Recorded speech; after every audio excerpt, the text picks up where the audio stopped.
And we're live. Hello, everyone. I'm Sourabhi Dutta Roy, and I welcome you all to the Stories of Beliefs and Social Customs, curated under TMYS Review June 2022 in collaboration with the Global South Colloquium, University of Victoria. We are also calling for submissions of essays, poems, and short stories related to the project. To know more, please visit www.tellmeyourstory.biz. It's an absolute honor to be in the company of our esteemed panelists this afternoon, Professor David Rowe and Professor Kausik Bandyopadhyay, who will shortly share their views and insights with us. Our topic for today is culture, tradition, and sports under the sub-theme sports and recreation. Um, Before we move on to the discussion, I'd like to introduce each of our panelists. Professor David Rowe is Emeritus Professor of Cultural Research, Institute for Culture and Society at Western Sydney University. He is also Honorary Professor, Faculty of Humanities and Social Sciences at University of Bath and Research Associate at Centre for International Studies and Diplomacy, SOAS, University of London. His 13 books include Sport, Culture and the Media and Global Media Sport, which was a 2018 Outstanding Book Selection of the National Academy of Sciences, Republic of Korea. We welcome you, sir. Thank you. Next, we have with us Professor Kaushik Bandyopadhyay, who teaches history at West Bengal State University, Barashat, India. A former fellow of the International Olympic Museum, Lausanne, he is also deputy executive editor of Soccer and Society. His recent important works include Face to Face, Enduring Rivalries in World Soccer, Mahatma on the Pitch, Gandhi and Cricket in India and Sport Culture and Nation, Perspectives from Indian Football and South Asian Cricket. We welcome you, sir. Thank you. Before moving on, I'd like to mention the sudden demise of Shane Warne. It's really heartbreaking, and having an Australian panelist with us, I'm sure we all agree it's quite heartbreaking and sudden. Moving on, we open the forum for discussion now. I would like to invite Professor Rowe to take it over from here. Thank you. Thank you very much. And just to clarify, although I'm based in Australia, I'm actually British. So in case of Shane Warne, certain national rivalry in my case in terms of the Ashes, many Ashes series past. And I spent a bit of this weekend writing a piece for the Conversation website, which some people may know has many readers in India that people might be interested in. So want to get my views on the life of Shane Warne. Okay, well, thank you very much for this opportunity to talk about these very big issues, important and exciting issues, I think, with you. I've got about 10 minutes to say some brief things about cultural tradition and sport, as I would insist on saying. This is a cultural difference, of course, that in the United States, people tend to say sports, and I say sport. So that's a kind of cultural difference, just in the use of the word sport, which I think is worth reflecting on. So what I want to do is just say a few words about these big concepts: culture, tradition, sport, and open them up for discussion. In a sense, one might say to denaturalize them, to demystify them. They seem very simple in some ways, but extraordinarily complex and also contested concepts. So if I think of the word culture, I'm trained as a sociologist, I think of the reproduction, modification and transformation of ways of seeing the world and making meaning within it. So that's essentially what culture is. We are born into a world, we're born into a cultural context, and we learn culture, and we change and cultures change, and so there's this constant dynamic process of ways in which we make sense of the world and perform rituals and values, and right down to the way we dress and speak, music we like, literature, and so on. And of course, part of that culture is sport, which I'll be talking about later. An important element of society and the cultural framework, becoming increasingly important in the modern world. And I'll also raise questions about the relationship between sport and modernity. I noticed that in setting up this event, the organisers referred to Raymond Williams and his famous work "Culture and Society," and one of the questions that Williams asks about culture, having in sense embraced something of the Marxist tradition of the analysis of culture, is what is the relationship between the economy and culture. Right? Karl Marx, famously argued that the economic base determines the ideological or cultural superstructure. That is, that ultimately, if you want to understand culture, you have to understand the world of economics, the way in which goods are produced and people sustain themselves. And Williams, while sympathetic to that tradition, also argues that culture is not just a simple reflection of some economic structure or mode of production, but that culture can influence and does the whole society in a constant reflexive process. And the famous sociologist Max Weber, for example, argued that that Protestantism as a religion, i.e., a part of culture, had a very powerful effect on the emergence of capitalism, which is an economic and social system. So when we're talking about culture, we are talking about this constant interplay between society, politics, and the ways in which we interpret and experience the world. And as I mentioned, a simple example is just a cultural difference in how I see sport compared to, say, some of my United States colleagues who use the term sports. And I tend to think of sport more in an institutional sense. That's why I use it as a singular noun, whereas some people think of sports, i.e., individual sports or a range of sports, which is a kind of a more open, I suppose, concept and in some ways a looser one. Okay, sport. In the culture of sport, a lot is made about tradition. The idea that cricket, for example, is regarded as a traditional sport in some sense, and the Olympics. We have the Paralympics happening at the moment in Beijing. People refer back to the ancient Olympics in ancient Greece. And so a lot is made about sport and tradition, which is in a way, I think, ironic, because sport is constantly changing. And I would actually, and I'm not the only person who's argued this, so I would suggest that sport is, as we know it, is actually a profoundly modern institution. It organized competitive sport on a regular basis as an industry, which was, binding rules and associations and so on. That is actually really only 200 or 300 years old, and I would say this, wouldn't I? But it has its origins in Britain. That the way that many of contemporary sports, including, of course, cricket, were formed, came out of Britain and its standardization of folk physical culture, games, and so on, into sports.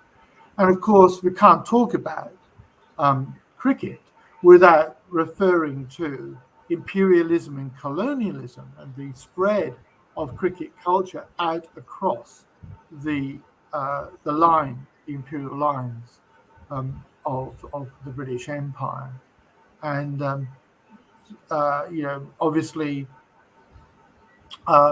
people in India didn't welcome British imperialists into their country. But one of the things that we left behind, the British left behind, and in some ways it's come to be, ironically, it's come to be dominated.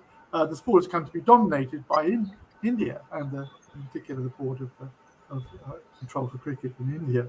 So there's, I think, a nice irony there.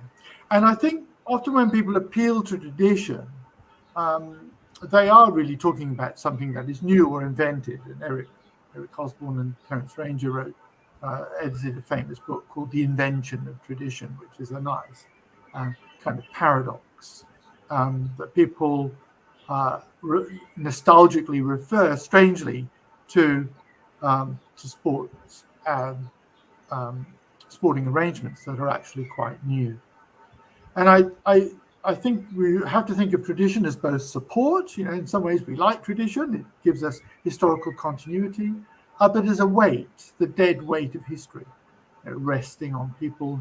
Some ways, if a sport is very unequal, then you want to, if it doesn't, for example, give a proper place to women, then then don't appeal to tradition. You need change, and I think that is another element of the dynamic that I've been referring to. And I think there are some worlds we have lost, in Peter Hazlitt's famous phrase, that people nostalgically appeal. They want to go back to another world, a world that is profoundly changed. And I think that is often a fruitless attempt to reconstruct an imagined past that is somehow better than our present. Well, there are lots of things about the past that we wouldn't want to go back to, including, for example, child labor and maternal death and all kinds of things. So I think we should be skeptical of the concept of tradition whenever we use it. And to conclude this section, to return specifically to this idea of what is sport, and as I suggest, it is a product of modernity, and as we know it today, it cannot be understood without discussing its relationship to another great institution of modernity, the media.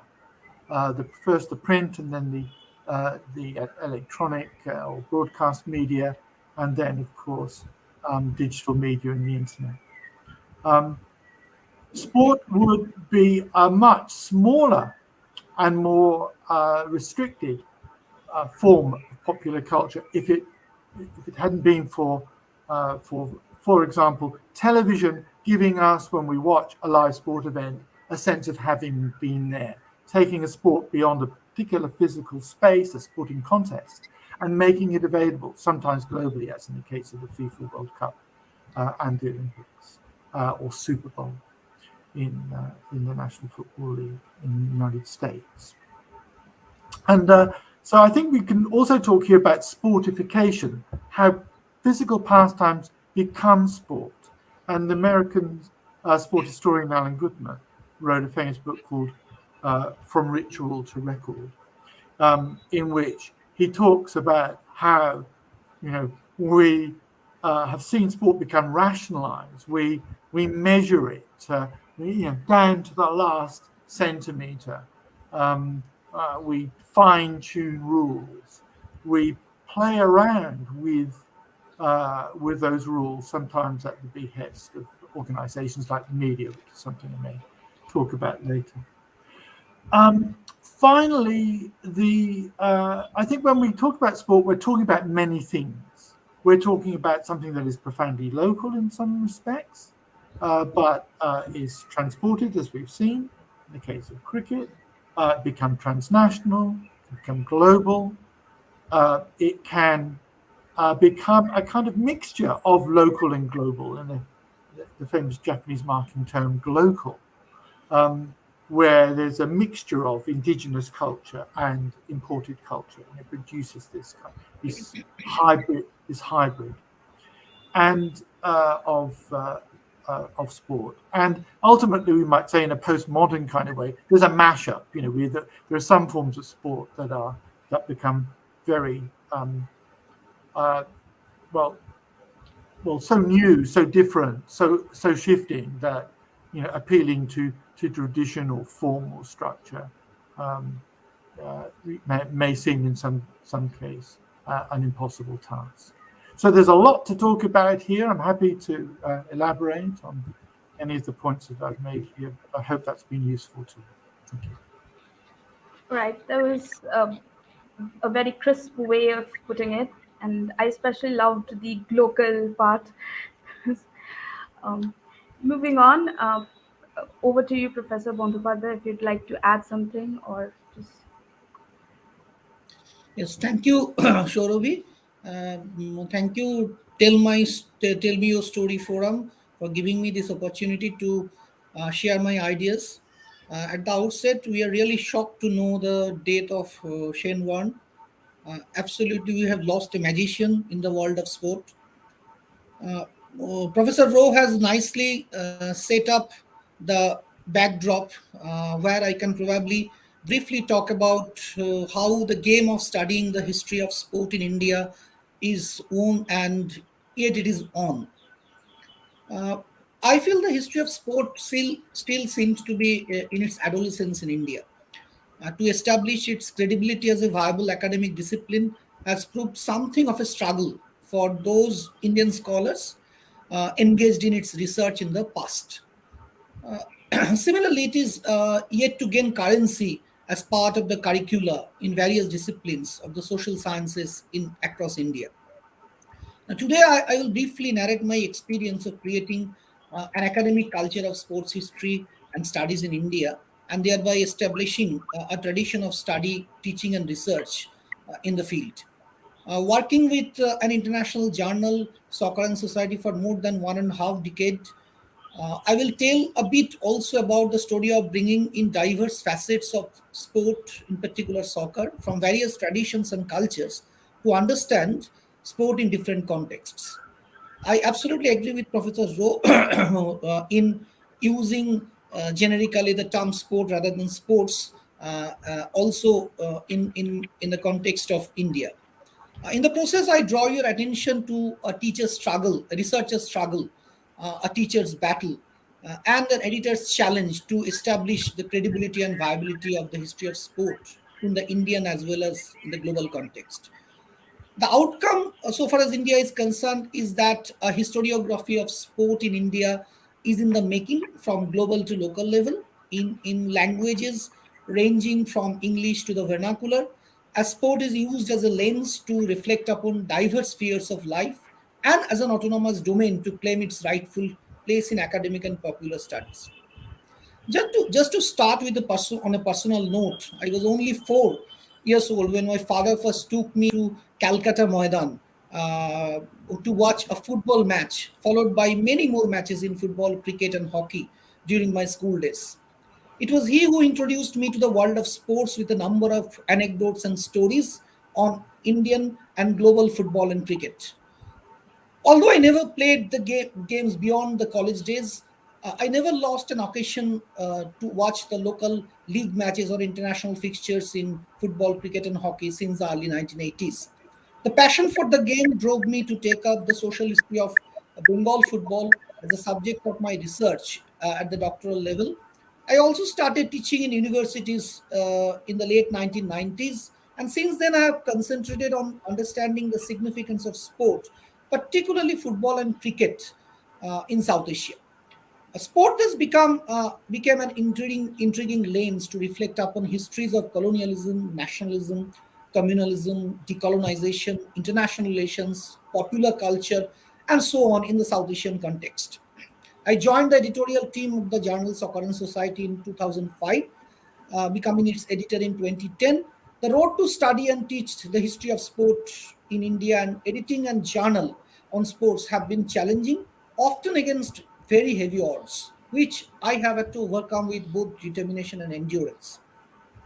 The problems faced by a sports historian or a researcher in sport particularly in India, are often frustrating and challenging. Frustrating because the essentially non academic character of sports authorities, personalities, and spectators in India makes the task of collecting primary materials hopelessly difficult, with journalists preferring to keep valuable sources with themselves than to share with researchers. Challenging because researchers still find it difficult to convince academic bodies and funding agencies in India of the credibility of relevance of research in the history of sport, often depriving them the best of academic supervision and funding. My personal experience, I can share one of my personal experiences here. I made an attempt to procure a fund from the Indian Council of Historical Research in the early 2000s, but it was rejected with the suggestion that I should apply to sports bodies for financial support. Interestingly, it was the Indian Football Association of Calcutta which partially funded my research.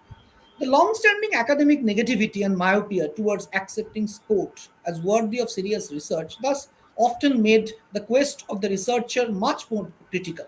I faced this attitude while pursuing my research in the 1990s and was often ridiculed by established Indian academics for working on a trivial aspect. This remained the trend for long.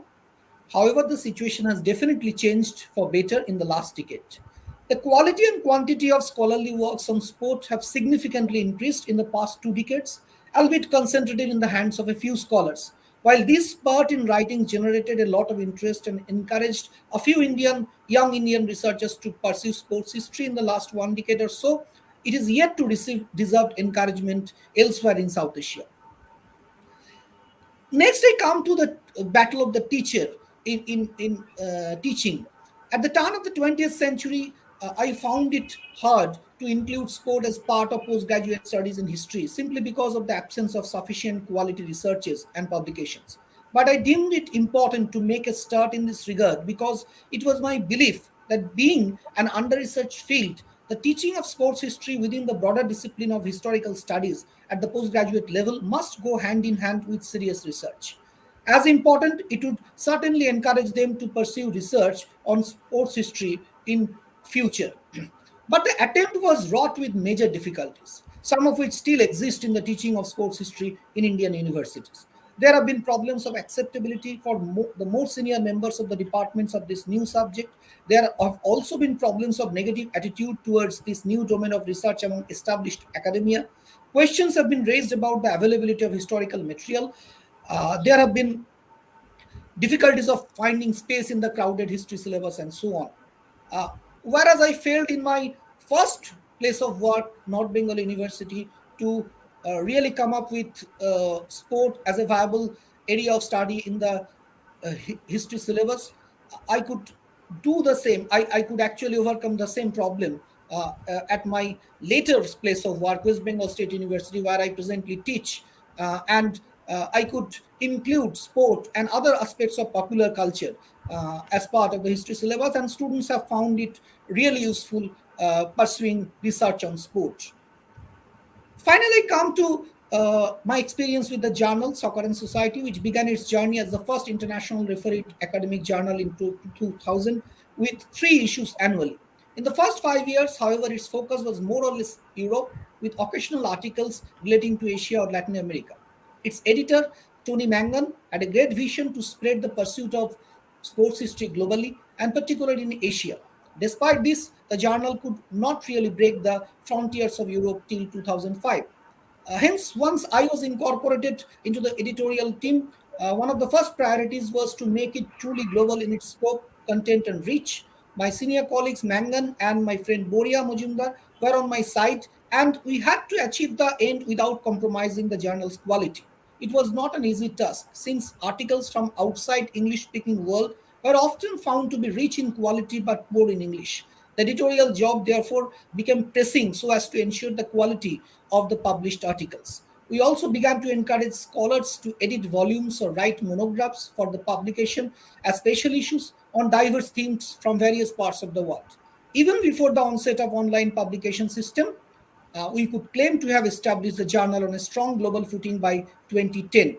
The number of issues also increased from 3 to 8 annually with increasing diversity of themes and perspectives. There are more areas to be explored in terms of theme, space, and scope. to which future issues of the journal will devote attention. But despite this ever widening scope and broadening perspectives in place, contributions from Indian scholars and researchers in the last 1 decade have been negligible. This is true of other important journals like the International Journal of the History of Sport, Sport in Society, Journal of Sports History, Sport in History, and so on. This marginality of India in leading sports history journals points to the fact that the domain of social science research on sport thus still remains quite limited in India. Finally, I would like to wind up with probably a different way of looking at the history of sport. In the tradition and culture of sports history, the historiography and perspectives of sport have mostly developed as a gendered space where gender discrimination and hypocrisy have been blatant. Right from the beginning, research on sport took sport as masculine and men's sport as a generic meaning. For example, a history of football passed as men's football. It is only recently that gender stereotypes are being broken with men's sport and women's sport, and or sport including both types being studied specifically. Overall, a positive start has definitely been made in this direction in India in the last 1.5 decades, but the teaching and research will have to cast its net across India to sustain a long-term academic pursuit in the history of sport. Sports history, it can justly be claimed by now, is people's history. I would therefore conclude with the suggestion that if Indian historians, albeit, of course, historians anywhere in the world, are to construct an adequate people's history, they seriously need to consider one of the most integral elements of Indian life, global life, sport. Thank you. Right. That was wonderful, sir. Thank you for stating your facts. Moving on to the short Q&A that we have organized. My first question is for Professor Rowe. Sir, you had concluded in your publication, Sport, Culture and the Media, the Unruly Trinity, that we need to take back some of the cultural power we have ceded to the media sports cultural complex. Do you agree that the media industry, being devoted to selling a certain sport as a product, has in turn diluted the very essence as well as the core values that sports imparts to culture and traditions? Yes, thank you. Very good question.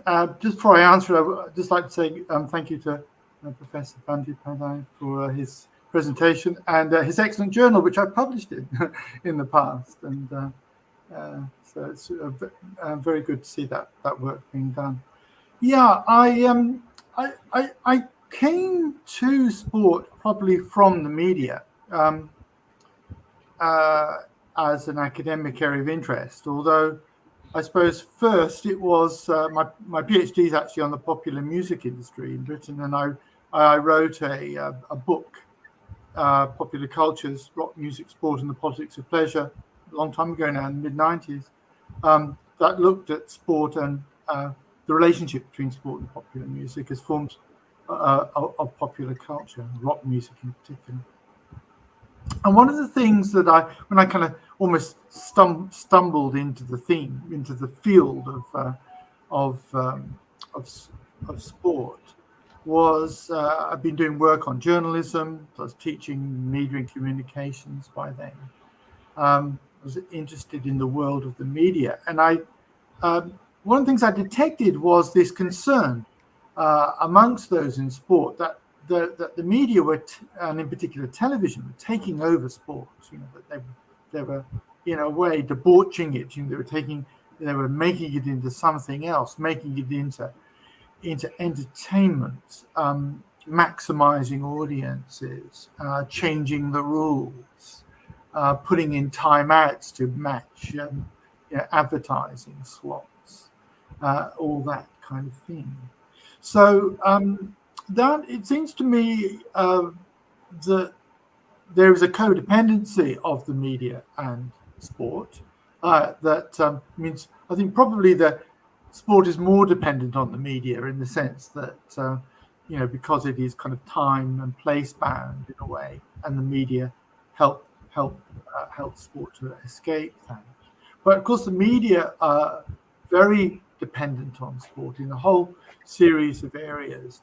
I mean, I would argue that much free-to-air television at the moment would not exist if it wasn't for the fact that it carries a lot of sport and gets audiences that way.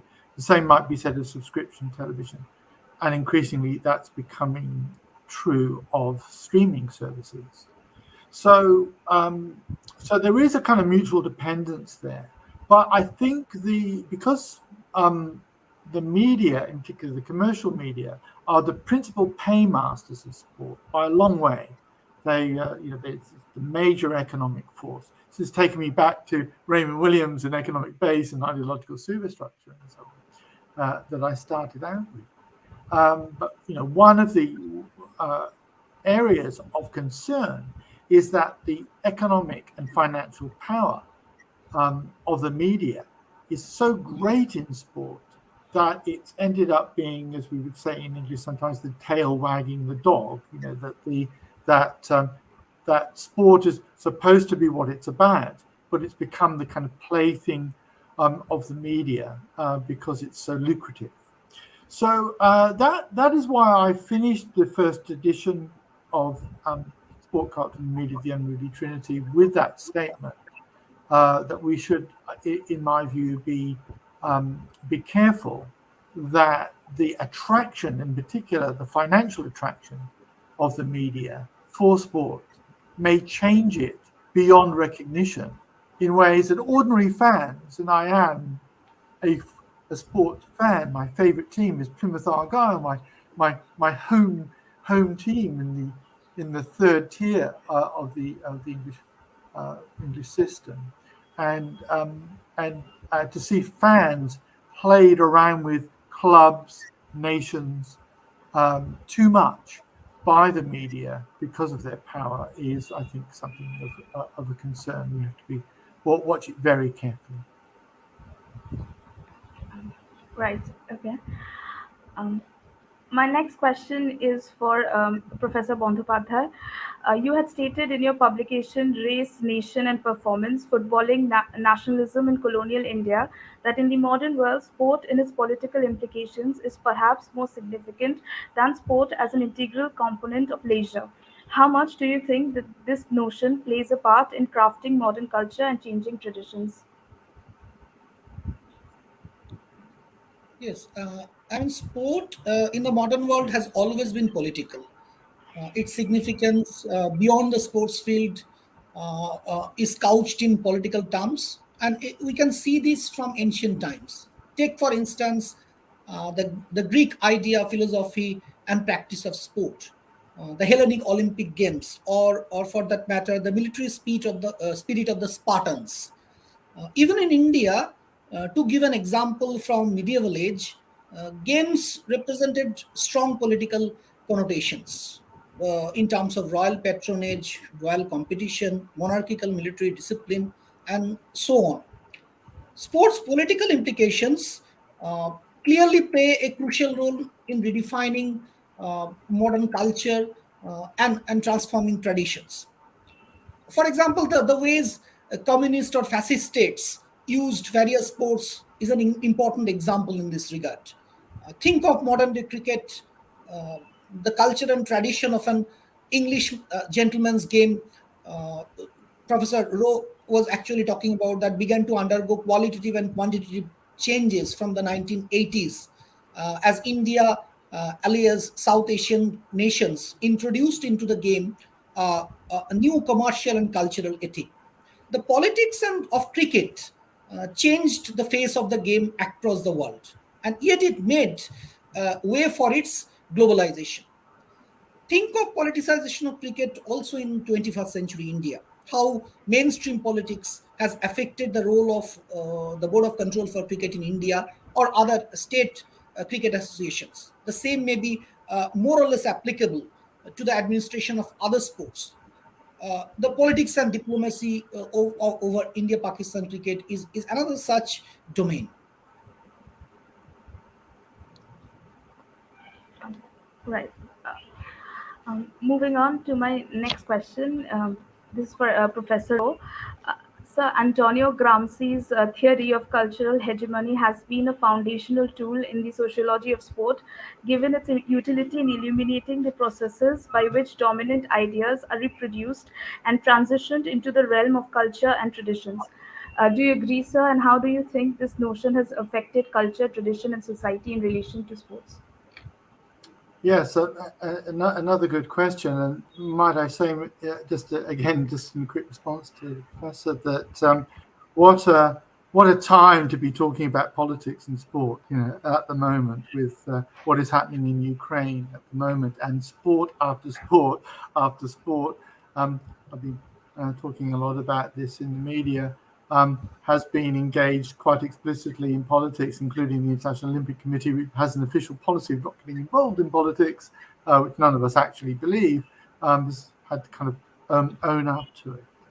Now, the concept of hegemony, as you say, comes from Gramsci and who's a kind of neo-Marxist, and again, he's playing with that notion that that I raised before about the relationship between economic forces, cultural forces, and also political forces.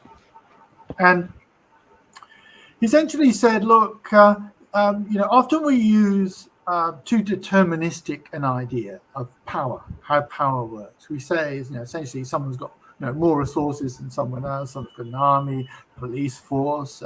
They exploit people in the workplace, and that's power. That's raw power. And he argued, as have others, that the power doesn't work best when it's so obviously unfair that people resent it, and sometimes they rise up and there's a revolution and they cut off the heads of the powerful, and so in order to maintain power, a certain level of subtlety is needed, and it has to happen in the world of values and ideas and ideology, i.e. the sphere of culture, not just the material forces. And I mean, sport works perfectly in that way. Some people, in the old kind of Roman idea of bread and circuses, distract the masses kind of thing. I think it's more subtle, more complex than that. That this concept of hegemony, which Gramsci calls the winning of the oppressed, winning of their consent of the oppressed to their oppression. And sport could be a useful vehicle in that way for persuading people to a particular order which might be inequitable. So if we think of some of the malign or dangerous or damaging uses of sport, I'll give you some examples. National chauvinism, for example. So in an to using sport, as the Professor mentioned before, using sport in a political way to kind of get to whip up nationalistic enthusiasm amongst people, so that they think the real enemy is another team, or another country, another town, or whatever. Not the people who are actually running the show, not the powerful. So that was the kind of Gramscian idea that often we get drawn in as human subjects into these inequitable structures, and we accept them because we like them, because they get tied up with pleasure and identity. It would be a terrible world if we said, let's get rid of all sport because it can be used by the powerful against the weak. But I don't want to say that, because getting back to my idea about taking back some control, not just from the media, but from the economic forces that run contemporary sport. And there are all kinds of ways in which one can look at that function of sport from the perspective of the concept of hegemony. And I'll give you another example, which is sport is very much about competition. You keep scores. People say, if you don't keep score, why do you keep score if it's not important who wins, that kind of thing. So there's an obsession with winning and competition.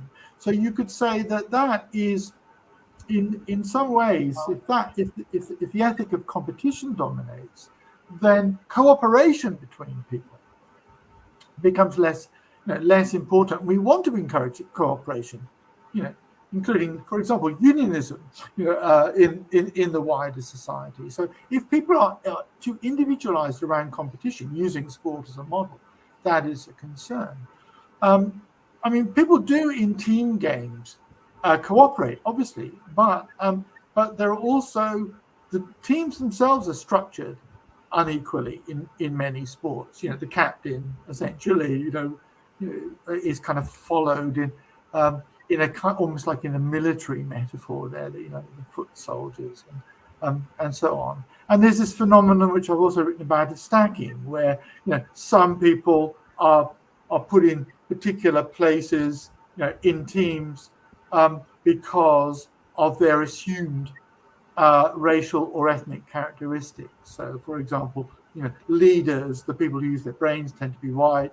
The people who are asked to kind of provide the muscle and so on, who aren't regarded as often in a racist or ethnocentric way as being as clever. They're the ones who kind of do the hard work, the more like the manual work compared to mental labor. So there are all kinds of ways, I think, in which hegemony can play out within sport to unconsciously persuade us to unequal situations and structures, and are more powerful for that very reason, that we accept them, we've actually internalized them. Right. Um, my next question is for Professor Bandyopadhyay.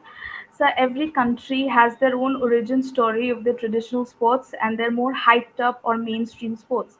Like in India, we have several traditional sports like kabaddi, kho, to name a few, which often gets overlooked by India's love for cricket. Which do you think forms a more authentic connection between the viewers, players, and the sports played? And which do you think crafts one's identity and one's culture better? Uh, Really a very interesting and relevant question. Since the 1980s, we have seen in India that cricket has overwhelmingly uh, kind of swept away other sports from the talk of the people. Uh, but given the fact that cricket has crafted its own world of tradition and legacies and its popularity, other modern sports, uh, particularly Olympic sports, have gradually grown up in India in the 21st century. But when we talk about the traditional sports, indigenous sports in India, these can still be found in pockets of India, say in various cultural traditions of India, in the orality and visuality of Indian traditional cultures, from say Kashmir to Kanyakumari, in the northeast, different among different tribal societies and communities of the Northeast, in Rajasthan, in various parts of North India, and definitely in the states of Southern India. Now, one of the problems is what actually Professor Rowe initially was talking about, the increasing interdependence between media and sport. Now, this extensive mediatization from the 1990s has definitely bode well for modern sports, competitive sports, organized sports, and so far as the Indian viewers are concerned, they are mostly hooked towards cricket and, of course, towards international sporting contests. But media do not really pay much attention, barring a few exceptional references to traditional sports, indigenous sports, and as a result, these continue to suffer in the media discourses in the because of their invisibility in the public eye in the 21st century. It is true that there are academic researchers working on these traditional sports in the last few decades. There are some media stories on the online television media which come up occasionally, but to be honest, these sports are gradually going into obscurity. And I really don't know whether there would be any public or private initiative, even in the near future, to bring back the glory, the heritage, the tradition of these indigenous sports, which did matter in the lives of people for a long period of time. So that is something which we really need to think of, and uh, the way Indian public have actually become more and more vulnerable to the entertainment aspect of cricket and other modern sports. It would be very difficult to at least showcase India's traditional sports in the near future in the public domain. Okay. Professor Rowe was talking about the cultural media, the sports media complex. So sports have obviously become the most common lingua franca of dreams and passions for millions, and often sports media and popular cultures intertwined, slicing through national boundaries, attracting both spectators and participants from the global sphere. Do you think that this notion may help sports manipulate culture on any level? Can sports represent culture of any community or identity in either positive or negative light? Thank you. And my answer to that is yes, both, both positively and negatively. I think sport is a tremendous vehicle for identification of various kinds, and it works through that process. If you think, for example, what in some ways, what a miserable experience watching football matches and other sports, cricket and all kinds of sports without crowds in the pandemic. Because you really they're because a big crowd is performing identity, it's performing fandom for you, and you can see collective identity being made and also counterposed because there are different teams or different or individual athletes from different countries, and therefore one may come to identify with a team or an athlete rather than another. And that's one of the things that makes sport very effective. And I said that can be bad, where it leads to the kind of stereotyping of particular peoples and the I say examples of racism and ethnocentrism and so on. But sport is also, I think, important for people and it varies from context to context. Not everyone is a sports lover.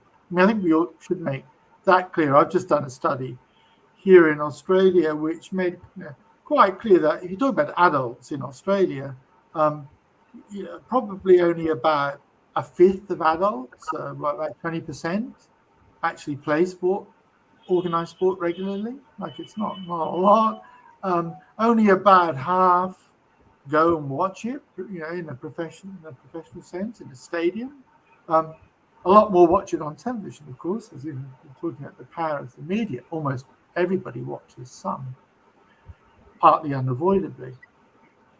But that sport does work in that way of getting people together. Not everybody, but I say it's probably a noisy group, probably a noisy minority of any one society is really keen on sport, or a sport, or sports in general. But I think that the way in which sport can play with our emotions is important, and that's not only a bad thing. As long as it's respectful, and as long as it's in some sense positive, because we all want to belong to something and belong somewhere. So if I think of my own sporting affiliations, as I say, they go back from, as I mentioned before, to my hometown team in the UK, not terribly good team, never won anything of substance. It's been in existence since 1883. But I wouldn't not think about identifying with that sport. because it with that with sport in that way. I wouldn't think about supporting another club as my first club, because that connects me to my upbringing, my hometown, my family, uh, where I grew up, long way away from where I now live. Then that can spread to region and nation. So as I mentioned, I support England or Team GB, despite having lived in Australia now for longer than I ever did in Britain. So there are ways in which, as I mentioned before, we take pleasure in identity. We connect with other people. That's a very important element of sociality. And I think the nation is particularly important in international sport because it's kind of shorthand way of finding an identity in a global context. But of course, you also get diasporic communities who live. Maybe I'm part of one. They live in one country, but they largely support another or others that are more like them. So, if you come from, say, South America, you may once your team is out, you may want to support another South American team or a Middle Eastern team or whatever it might be. So, as I say, there is no law that sport identification is bad, but it can be, like all forms of culture, used for purposes that are bad.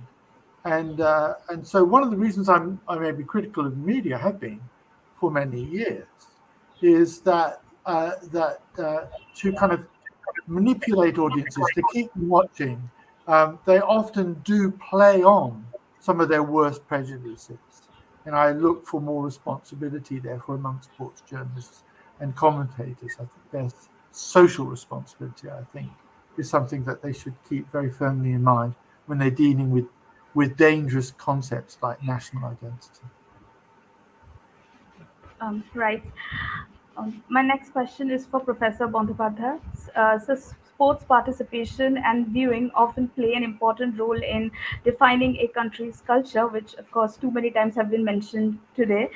But so does religion, ethnicity, race, which also serves as a binding factor for many nations. Do you agree that the latter named categories often become the deciding factors for which sports will be played among which community? Like, can you comment on this with regard to the South Asian context? Uh, Now, you are right in saying that categories of religion, ethnicity, race, language serve as binding factors for nations, as do sports participation and viewing. Uh, I recollect doing an edited work long back in 2010. The title of the work was "Why Minorities Play or Don't Play Soccer." It was published from Routledge. The objective of the volume was to show, or rather see, how these categories matter in case of being minorities in a given region or a nation in choosing to play soccer or not, in terms of appropriation or reaction vis-a-vis, say, a dominant majority or authority. But there are several examples to show uh, how such categories become deciding factors in determining the pursuit and participation of sports among communities.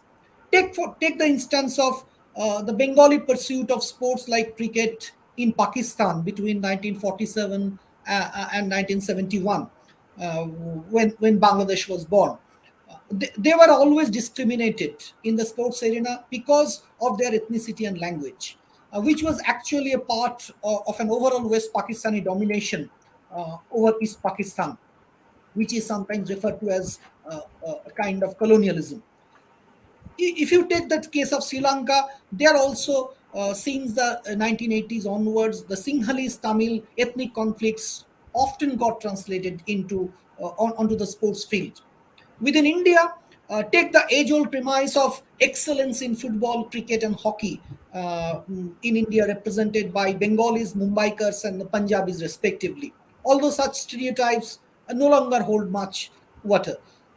In the 21st century itself, we have the classic case of sports persons from the northeastern states. Now, they have excelled, particularly in football. in the last few decades as Indian football has gradually gone professional.